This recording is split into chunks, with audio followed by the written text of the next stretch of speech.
Eagles Entertainment. Eagle Eye in the Sky is fueled by Gatorade, the official sports drink of the Philadelphia Eagles. Anything that moves, I don't care who it is. Let's go. Give me everything you got. Play fast, play hard. Let's meet these boys tonight in their house. It's party time. It's party time. There we go. Touchdown! You are listening to the Eagle Eye in the Sky podcast. Now here's your host, Fran Duffy. That's right of the week, and we're going into the mind of a pass rusher today as the Eagle Eye in the Sky podcast, fueled by Gatorade, continues. I'm Fran Duffy, and as always, I think we've got a great show for you here on episode number 317. At the top of this week's show, we've got Chalk Talk, where I chat with longtime NFL defensive end and former Eagle Chris Long to talk about the art of pass rushing. We're going to talk about traits that matter and stuff like that, but I'm most excited to talk with Chris about how players develop at that position, what are some things that can improve, and what does that look like on film? He's going to share some great stories with us, and it's a conversation I think you guys are really going to enjoy. Before we get going there with Chris in Chalk Talk, just a couple of quick things I wanted to hit on. First up, I wanted to remind you guys once again to head on over to our Apple Podcast page and leave us a rating, leave us a comment, keep those questions coming. You guys have done such a great job all offseason long of filling up that comment column over on our Apple Podcast page with questions, suggestions, things you want to hear here on the show. And now's the time. Keep those questions coming because it gives us more ideas. And look, at the end of the day, we're trying to make you guys happy. We're trying to give you what you want. So if you've got a topic that you want us to talk about, whether it's here on Chalk Talk or in the episode later in the week with Ben where we do our scouting report segment, now's the time. Jump on Apple Podcasts, leave that in the comment section, and we will get to it here in an upcoming show. Lastly, I also want to give you guys a heads up on what's coming up over on the Journey to the Draft podcast this week. We're going to be talking about the top linebackers in this upcoming NFL draft. And I know that's a position Eagles fans always love talking about. And this draft has a handful of guys that are really, really interesting. So myself, Ben Fennell, Dane Brugler, we're going to be breaking that down in earnest tomorrow, Tuesday. So make sure you go subscribe to the Journey to the Draft podcast. Greg Cosell is going to drop by later this week as well. We always have great guests on throughout the course of the week. So make sure you go subscribe to that podcast wherever podcasts can be found. Again, that's the Journey to the Draft podcast. All right, with all that out of the way, let's get this show started. It's time now to kick things off right now with Chris Long in Chalk Talk. Let's get down to business. It's time for Chalk Talk. I'm excited to welcome in former Eagles defensive end Chris Long here to the Eagle Eye in the Sky podcast, fueled by Gatorade. Chris, thanks for joining me, man. Dude, great to connect with you. Been a while. Yeah, no question. So we're going to talk about pass rushers today and kind of building a pass rusher from the ground up. So we'll talk about traits that matter and qualities that you feel are most important. And I guess I want to start things off with a question I love asking people. And that's when people talk about pass rushers, whether it's fans, the media, is there an underrated part of being a successful pass rusher that you feel just isn't talked about enough or broken down enough on the outside looking in? Well, I think handwork is one that it's almost so elementary for us. I don't know how other people view it. Right. Handwork is big, but as I often discovered in the league, it's not enough to just have handwork. I mean, you talk about players' ankle flexion, their explosiveness off the ball, how much ground they gain with that first step. So, it could be hip mobility at the top of the rush, length, power, a combination of like an Aaron Donald who has leverage because he's short. No offense to my dude, but he has long arms. So it's like a deadly combination. So effectively, he's very tall. Right. And he plays tall, but he plays with little guy leverage. So the thing I love about pass rushing is it's as variable as any position on the field. And it's like an art form and everybody has a different kind of signature. And you can discern exactly who it is. If you took the number off the jersey and the colors off the uniform and you gave me a silhouette, I'd feel like I'd know most rushers. Yeah, it's such a fun position. And as you mentioned, guys come in all different shapes and sizes. And, there are certain core qualities that I feel you kind of see around the league and around college football. When you look at from a pure athleticism standpoint, like a physical tool standpoint, what would you feel is the most important one of those? Is there one thing, whether it's that first step quickness, that ability to gain ground, that flexibility, power, balance? Is it something else? Like, which do you feel is most important? I guess it's going to change from guy to guy, but is there something universally you feel is most important to those guys? Well, I think if you look at most dynamic rushers in the NFL, and you tried to correlate, what do most of them have? I think most of them have twitchy first step. They have that get off that you can see on film. You can really see it in college. And then the pros, less so because everybody's a little bit more twitchy, but they still pop off the film. At some point in their career, if you're a really good rusher, you could turn the tape on and be like, that guy is shot out of a cannon. But it's not enough to just be that, right? I mean, you have guys that get off the ball great and can't quite turn the corner for a number of reasons. One might be they're not great at running on the side of their foot. Maybe they don't get turned well. Their ankle flexion a lot of times is one that I think is one of the most underrated kind of minutia things with the rusher. There's very few relative to the quick guys that just don't have a good first step. Those guys have to overcome stuff. Those guys are effectively like veteran, older players. Like the way, I felt when I was older in Philly, the way I felt in Philly at the end of my career, I knew what it was like all of a sudden to not have like insane burst or like that first step. And you have to get even craftier than you were before. And I think that's why when you see a rusher who's not that quick off the ball, it's always fun to dig into what's in their arsenal and how are they overcoming that. We always talk a lot about having a plan as a pass rusher, and we've talked with different position coaches and a former defensive lineman. In your mind, what does that mean if you talk about a guy just having a plan as a pass rusher? I think the number one thing is not only knowing who you are as a rusher, but most importantly, knowing who you're not. And you think so many times as a rusher, you're pulled in so many directions from a guy, look at this comp. I think we have such shallow analysis oftentimes of, yes, Von Miller is one of the greatest rushers to ever play the game. He's already trending that way. But for instance, I can't learn much from him because I can't do the things he can do. And so if I have a rookie in my room, I'm not just going to make an automatic judgment fit on who he should watch. I need to tailor that to that player and his skill set.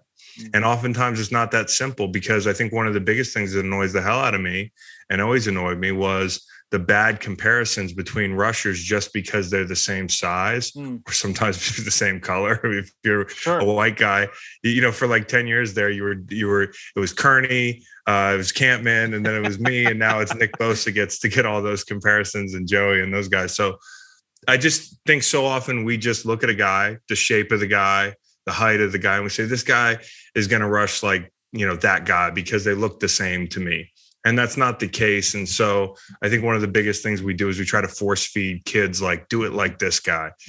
Pass rushing is such an art, and there's so many styles and there's so many body types. So I think number one, knowing who you're not. There was a time in my career where, my body was changing. I had overcome some injuries, and on the back half of my career, I was not the same shot out of the cannon rusher that I was before. So what did that do? I was living less on my inside move. I was living less on a swipe and just burning the edge at 7 yards and just beating a guy. There was a point where I could beat a guy to a spot.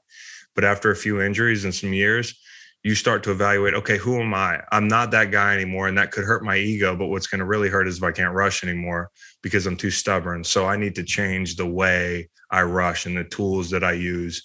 And I changed my toolbox. Yeah, that was one of the things I was going to ask you, was just like, what were some of those breaking points in your career where kind of like a light went on, or you just feel like you made the biggest jump? Was there one early on that you had? Yeah. What were some of those points for you?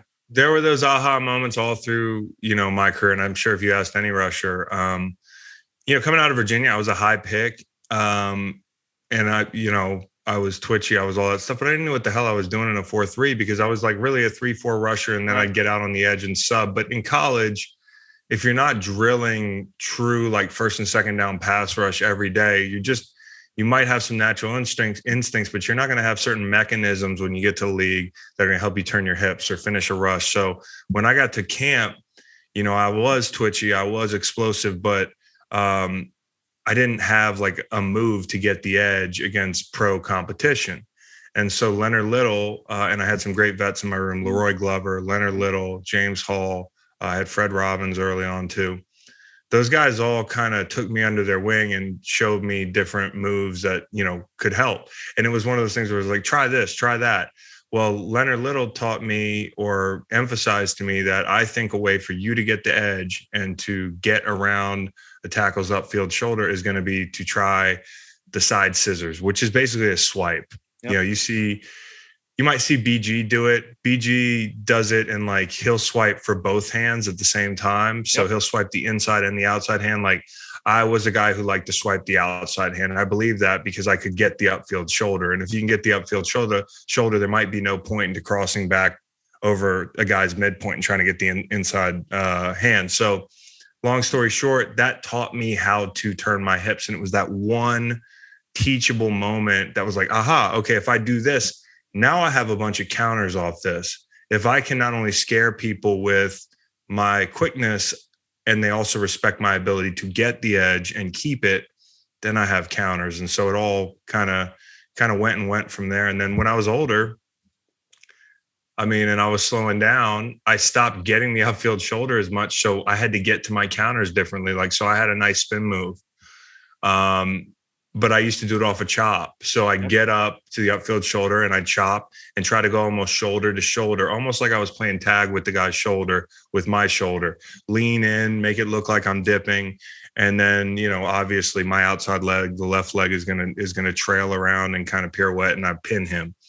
Problem was I couldn't get the upfield shoulder and people didn't respect it. So I'd be spinning in place. And so I got to get creative. So what I started to work on was a stab spin. And I got a lot of mileage out of the stab spin the last 4 years of my career, and 4 functional years or whatever you want to call it. But that was one example of kind of, okay, can't do this anymore. Be real with yourself. Let's pick a new thing. So how long did it take when you were, all right, I'm going to put in the stab swim. How long did it take you to kind of work on that through practice before you were willing to say, okay, like I'm going to try this in a game? How long was that process? Well, not long at all, honestly, because it was one of those things where there's one thing I could always do my whole career, even if I was 250 pounds and nobody knew it, was I could put the stab in somebody's chest and walk them back like you wouldn't expect. Yep. And that's all timing and leverage. And it's timing more than anything. And it's accuracy and it's where you're going to put your, so I've repped that thousands of times. I've worked a stab complex thousands of times where, I come off the ball, tackles up ahead of me and he's crossed my body and he's deep. Well, I'm going to put that stab on his inside breastplate and open him up. And that's going to be, inside, people call it a bull rush, but not all bull rushes are the same. It's not like I put my face mask in his chest. I've got him running. He's ready to fly 15 yards up the field. I'm going to just put that pickaxe in there. So I've had that training. And I already, worked that where if he was floating on a stab and continued to backpedal, I was going to keep pushing him. And if he sets and stops his feet, then it's stab, pull him by, like almost a jerk by. So I had those two elements. Now I have a counter. So it actually didn't take me that long to develop that. And like I said, you get mileage out of it. You just try to make it as easy as possible on yourself. Because as you get older too, something you got to be cognizant of is you don't have the bandwidth physically to take 1,000 reps in a game week. Sure. Or, in training camp, like you pick your spots. So to get full speed reps, that's really how you learn. It's hard. So you got to pick your spots. It's so funny. Like, for our listeners, they know I've made a lot of comparisons between playing defensive back and offensive line. And I think same inverse, I think with pass rushers and receivers, the thing I've talked about a lot is with speed receivers, it's one thing to just have speed. It's the understanding of saying like, look, the defensive back knows that I've got the ability to run right by him. I've got 4.3 speed. He knows, but now I can use that to my advantage. And you're talking about, hey, like if they know that I've got the ability to get the edge, well, now I can work off that. And I know that I've got those counters in my toolbox to be able to win. At what point did you have that kind of like aha moment where you're like, yeah, like, all right, it's going to start here, but it's then going to branch off. And now I've got all these other clubs in my back. Well, it's funny because, early in my career, I remember I was rushing Jeff Gandy, who was a Cardinals tackle. And like my first 2 years started slow, like being number 2 pick in the draft and looking up at the scoreboard. And like the first year I had 5 sacks or whatever. And the second year, and we were really bad. So I wasn't I was sweating it, but at the same time, I understood like we really suck right now, and it's hard to get any rushes and that sort of thing. But second half of my second year, I was looking down the barrel of it. Really, I mean, I had 0 sacks through 7 games. Imagine that as the number 2 pick your second year. Thank God the market I played in wasn't like a big market. But the trade-off was, I mean, we weren't very good. And so I just remember the second half of that year, I kind of went on a little bit of a mini tear for myself and had like 4 or 5 sacks and finished the season strong. And that catapulted me into a 4-year period where I got 40. But to start that 4-year period, I had to have certain epiphanies like the ones you're talking about, where it wasn't just try new stuff. It was also stop trying to be perfect. You know, don't be afraid to have a couple rushes that look bad because you're trying stuff. And the only way to do that is sometimes in a game. And I remember Jeff Gandy, after a game where I beat him for a sack, was like, hey man, you're going to be a great player or whatever. Like, here's my best advice to you, because I'm about to retire, because we've been playing each other a little bit. He's like, save your home run. He's like, set me up. Don't be afraid to waste rushes and set me up, you know, and then save that one rush for a big situation. He goes, because right now you're winning. You got a lot of pretty good rushes, and then, you know, like you've used that bullet when it's time. And so that was always a struggle for me, because especially as your reps get cut later, when you're not, you know, a 60 snap a game guy, back before they had like D lines rotating, it was like 60, 70 snaps a game. And you could fail and set people up. When you get older, when you're a young player and you don't have a certain amount of reps because you're not highly paid, you're like, shit, like, can I try stuff this game? Like, if I get 10 pass rush snaps, I can't waste 3 setting people up. And I think that's one of the hardest things. And also there was another thing, is like offensive linemen change. So when I was young, or most rushers probably tell you this, when we got in the league in 2008, everybody was a puncher. You know, everybody was trying to punch your head off. Yep. And that swipe was a really nice answer to that. So I would swipe guys and beat them at 3 yards and be in the backfield for a sack. The problem was people start pulling their hands back and people start varying their punches, which leaves their chest open. So the whole chess match then became like, as the game was changing, just like the run game was changing, tackles were changing the way they were setting. Okay, what can I counter for when I miss with a swipe? What do? I got to dip under and get to a rip right away. Or if he's high on me, I got to go like that loaded up straight arm that comes from like your back hip and you push him by. It's kind of like a push by. So as the offensive lines change, you also have to change the way you rush.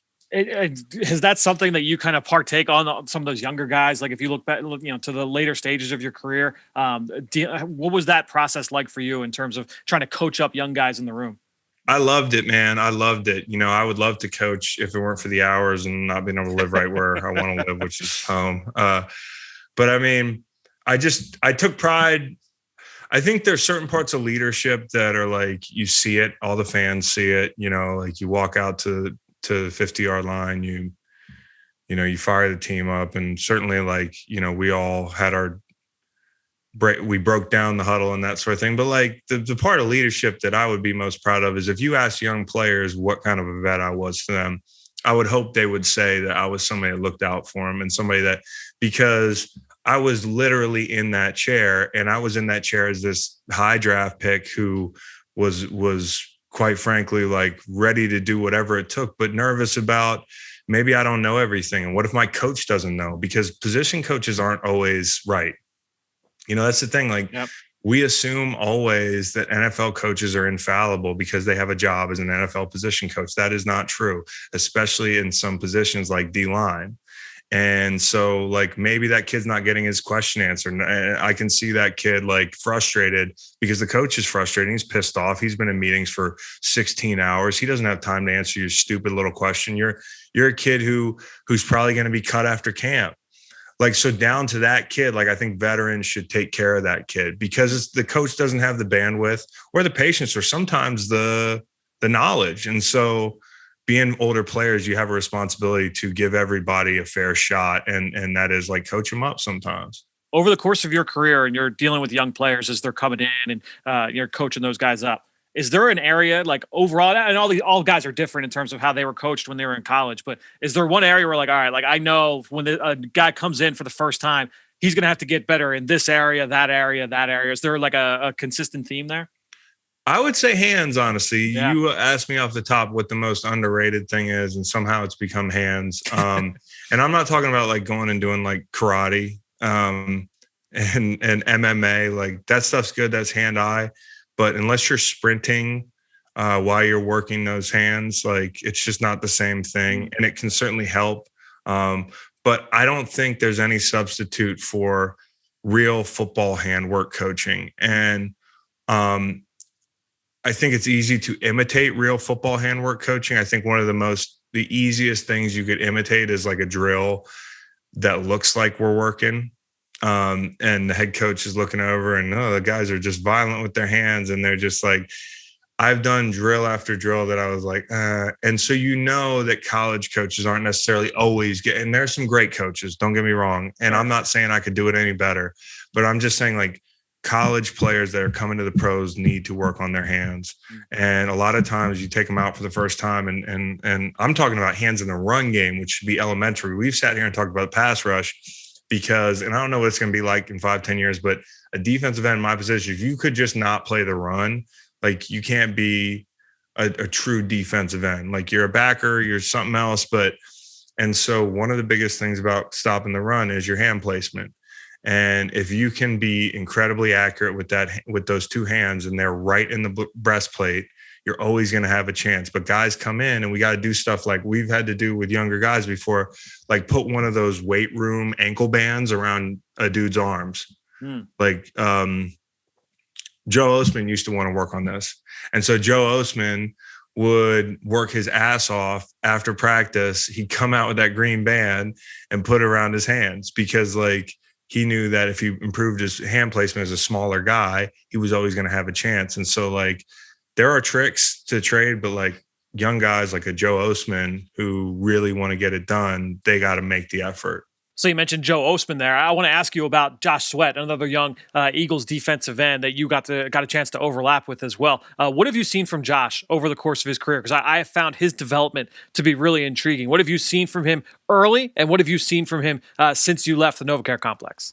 Josh Sweat, if he hadn't hurt his knee, I mean, he would deserve all the highest expectations. Sure. In my book, like he is a Hall of Fame talented player. Now, I don't know how much of a grind the knee is now.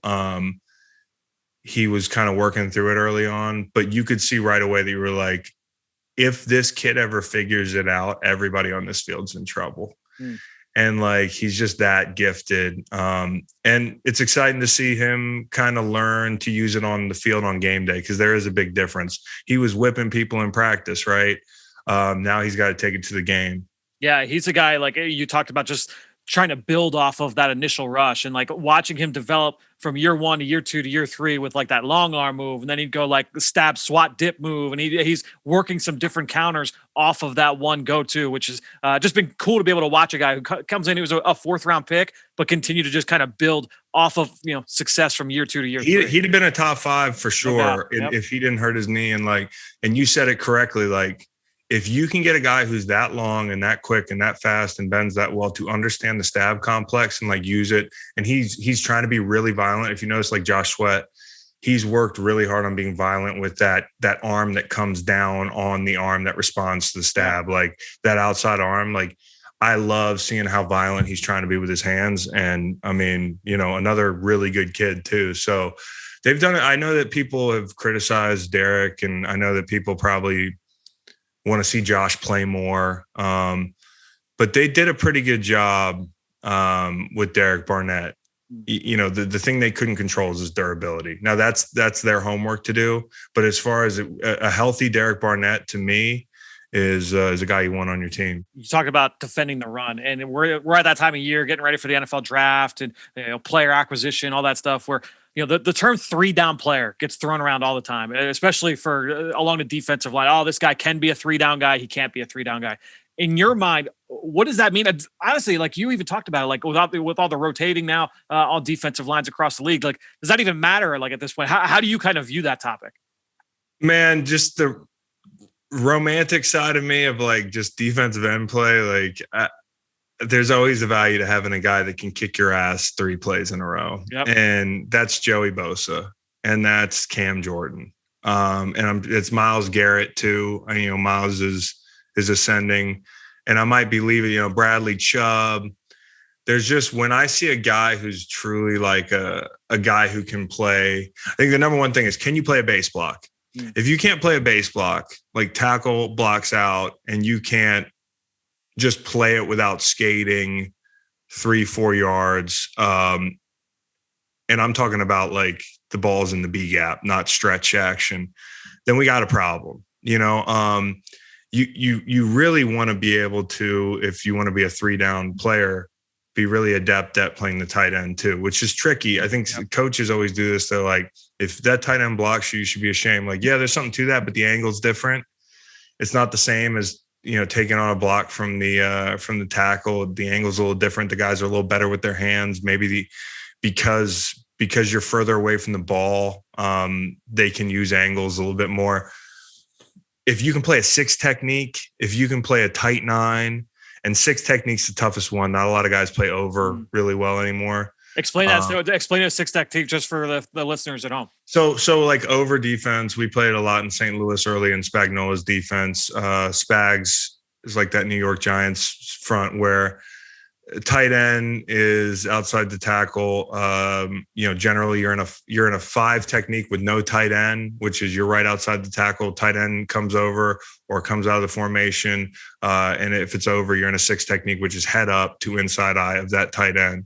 And so your gap in the run game in most schemes is going to be C to D. Like D isn't truly your gap, but you better widen that play and help the force defender make that play.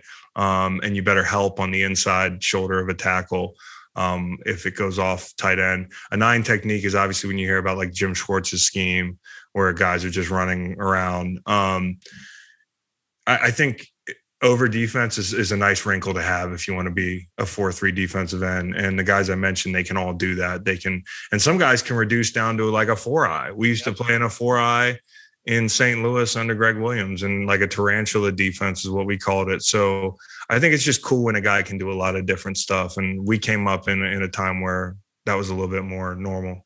Did you have a favorite technique that you liked lining up from when it just came to getting after the quarterback, not necessarily having to worry about the run at this point? I just wanted to be a left end. If it was time to rush, that's where I played most of my ball. Honestly, a 9's great, but I'd rather just be me and the tackle. It's I can play with my distance a little bit. I can tighten down a little bit more. There's no chance I'm getting chipped. And that's part of the thing about being a left end is, and we're not just talking about third down, like there's a lot of traffic over there. You get a lot more big wing, which is really tough. It's tight end and a tight end behind him. So you're like in a crease, like, which is tough.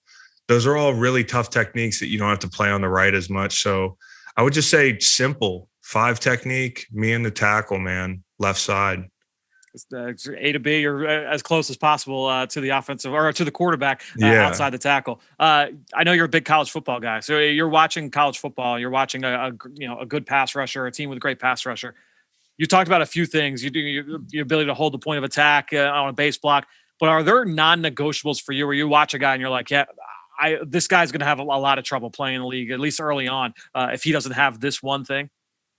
I hate to be cliche, man, but the one thing you can control is your effort. And if you got a guy who plays like his hair's on fire, I feel like you can do something with that guy. There's so many projects where you want so badly to see a kid exhaust his potential, and maybe he doesn't want it that bad. He doesn't want it as much as everybody else. Like, that's so backwards, man. Like, a guy has to be so talented for you to hold out hope that he's going to want it as bad as you as a coach. Or so I think effort is the one for me. And I love watching people swarm, man. Like guys that celebrate with each other, guys that like being a defensive lineman is so much about like being part of a brotherhood. And the more you feed that, the better that D line is going to be. And I think like any good D line I was on, it felt like we were family. And so that's a key too. You're going to bring a guy in who's like a Chase Young. You want a guy to be a Chase Young. You know what the best thing I think Chase Young does? He plays his ass off and he seems like a good team player, you know? And that's what gives him a chance. Well, and that's what like the identity of this room here in Philadelphia. I mean, with BG and with Fletch, their whole time that they've been here, that has been kind of the identity. Certainly, every year that you were here, I mean, that was, you would see that personality like jumps off the film. Was that something that you guys like talked about, or was that just kind of like an unspoken thing that, hey, like, you know, Josh Sweat comes in as a rookie, like, hey, like you have to play this way, or does that guy, is it through osmosis that he just gets it? Like that's the only way I'm going to stick. You know, I think energy is contagious. Yeah. I think when you bring energy, and BG brings his own energy, you know, Fletch brought his own energy. I brought my own energy.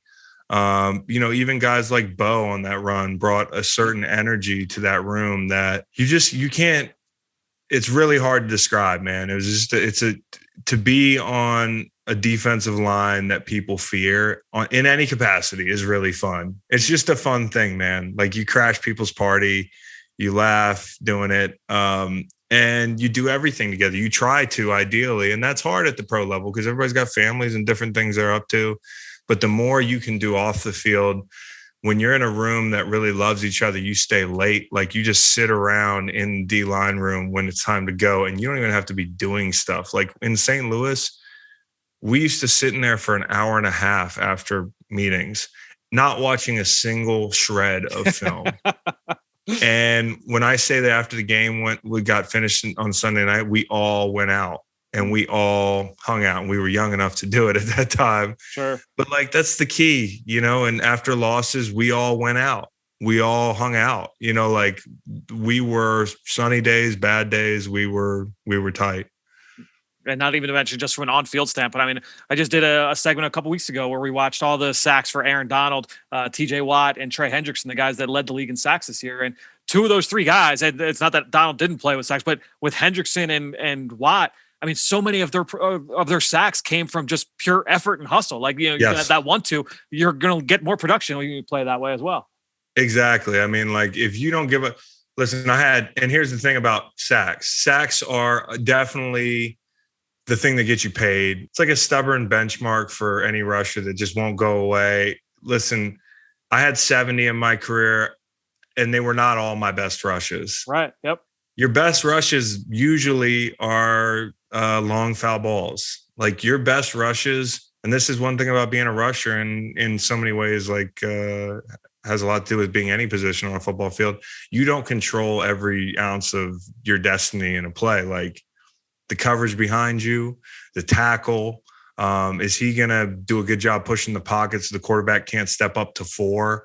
If I'm a D tackle, is my end running a tight hoop? So I do get that step up. You don't always get the result that you deserve, but if you bust your ass 50 plays a game, eventually you'll get a good break. And if I used to beat somebody for a sack that was cheap, I used to tell them that was for the other 3 times I kicked your ass. Because it was just, that's just the way it was. And yep. So, and it'll always be that way. And so effort, you know, just I love seeing on film when the right end strings a play out and the left end torpedoes the play from the backside. Like there might be barely a point to doing it, but it's just imposing your will as a defensive line. Yeah, I mean, that was when watching TJ Watt, it would be like, all right, 1 sack, the tight end chipped him inside into the B gap, so he got a free rush. But then the next play you'd watch, and he'd get home and force the quarterback to step up right into Cam Hayward. Like, you know what I mean? Like those kinds of plays, you see them all the time. But that's why there's no substitute for tape. Like, and I love the analytics, and one thing I love is that they track pressures and hits, and like. Because those are real things, man. They really are. Like some of the best plays you could ever make, they weren't even sacks. And so I think all that stuff is really important. And I love that people are really diving into even win rate, as imperfect as it could be. These metrics are cool, but the tape is where you can really see who's shining. And taking into account, like if a player's winning a lot, where's the drop target? You know, like some people are like, what's a drop target? that's huge. If a quarterback's at 11, my son could get a sack. You know what I mean? He's 5. So yeah, I mean, like, it just depends on where you're making your plays too. And that can instruct you on, like, if you're on a good streak and you think you're hot shit, like, maybe you should look at where you've been winning your rushes and who's been helping you win those rushes, because maybe the tackle's being dominant or vice versa.